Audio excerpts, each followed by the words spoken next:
Hi నమస్తే, welcome back to our channel అమ్మ చేతి ప్రేమ.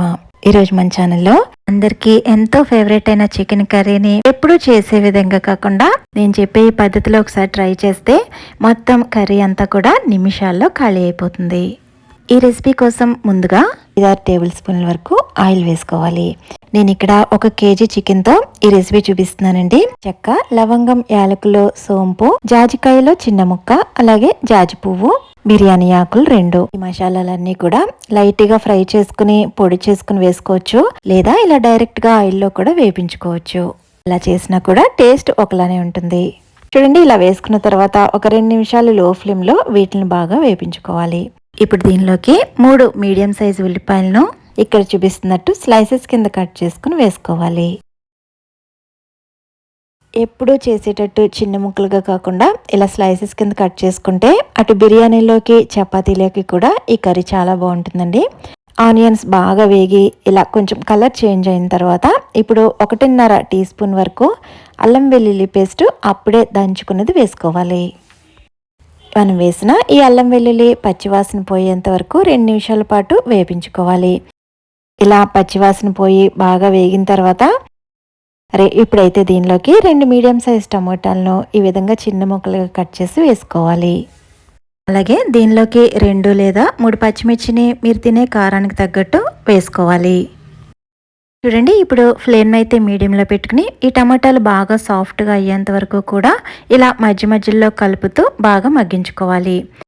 చూడండి, ఇలా టమాటాలు బాగా సాఫ్ట్ అయ్యి ఆయిల్ ఇలా సెపరేట్ అవుతుంది. ఈ విధంగా అయ్యేంత వరకు బాగా మగ్గించుకోవాలి. ఇప్పుడైతే దీనిలోకి స్పైసెస్ యాడ్ చేసుకుందాము. ముందుగా దీనిలోకి సాల్ట్ యాడ్ చేస్తున్నాను. ఇలా రుచికి సరిపడా సాల్ట్ వేసుకున్న తర్వాత 2 టేబుల్ స్పూన్ల వరకు కారం వేసుకోవాలి. నాన్ వెజ్ కర్రీస్ ఏదైనా కూడా సాల్ట్ అలాగే కారం 2 కూడా ఎక్కువ పడతాయండి. ఇప్పుడైతే దీనిలోకి 1 టేబుల్ స్పూన్ వరకు ధనియాల పొడి వేసుకోవాలి. 1/2 టేబుల్ స్పూన్ వరకు జీలకర్ర పొడి వేసుకోవాలి. అలాగే 1 టేబుల్ స్పూన్ వరకు గరం మసాలా కూడా వేసుకోవాలి.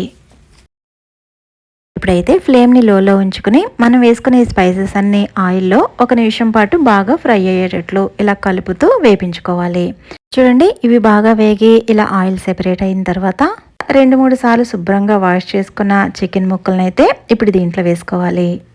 ఇక్కడ నేను ముందుగా మ్యారినేట్ చేయలేదు కాబట్టి మనం వేసిన స్పైసెస్ అన్నీ కూడా చికెన్ ముక్కలకి బాగా పట్టేటట్లు ఇలా 5 నిమిషాల పాటు బాగా కలుపుకోవాలి. ఇలా కలిపేటప్పుడు మాత్రం ఫ్లేమ్ని హై ఫ్లేమ్లో పెట్టుకుని కలుపుకోవాలండి. అప్పుడే చికెన్ అనేది టెండర్గా చాలా జ్యూసీగా తయారవుతుంది.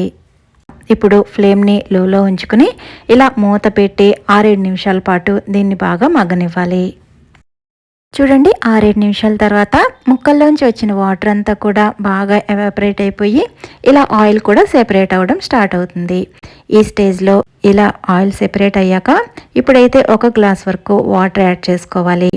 ఇప్పుడు అంతా కూడా ఒకసారి బాగా కలుపుకొని ఫ్లేమ్ని మీడియంలో ఉంచుకుని మూత పెట్టి 7-8 నిమిషాల పాటు దీన్ని అయితే బాగా ఉడకనివ్వాలి. చూడండి, 7-8 నిమిషాల తర్వాత నేనైతే ఇక్కడ మూత తీసి చూపిస్తున్నాను. మనం వేసిన వాటర్ అంతా కూడా ఎవాపరేట్ అయిపోయి ఇలా గ్రేవీ కూడా చిక్కబడటం స్టార్ట్ అవుతుంది. ఈ స్టేజ్లో 1 టేబుల్ స్పూన్ వరకు కసూరి మేతి వేసుకోవాలి. అలాగే 2-3 టేబుల్ స్పూన్ల వరకు ఇలా కొత్తిమీరని చిన్న ముక్కలుగా కట్ చేసి వేసుకోవాలి. అంతేనండి, చాలా అంటే చాలా టేస్టీగా గుమగుమలాడే చికెన్ కర్రీ రెడీ అయిపోతుంది. కర్రీ రైస్లోకి కాదండి, బిర్యానీ, రోటీ, చపాతీ దేనిలోకైనా కూడా చాలా అంటే చాలా టేస్టీగా ఉంటుంది. ఈ వీడియో నచ్చితే లైక్ చేసి సబ్స్క్రైబ్ చేసుకోవడం మర్చిపోవద్దు. Thank you for watching.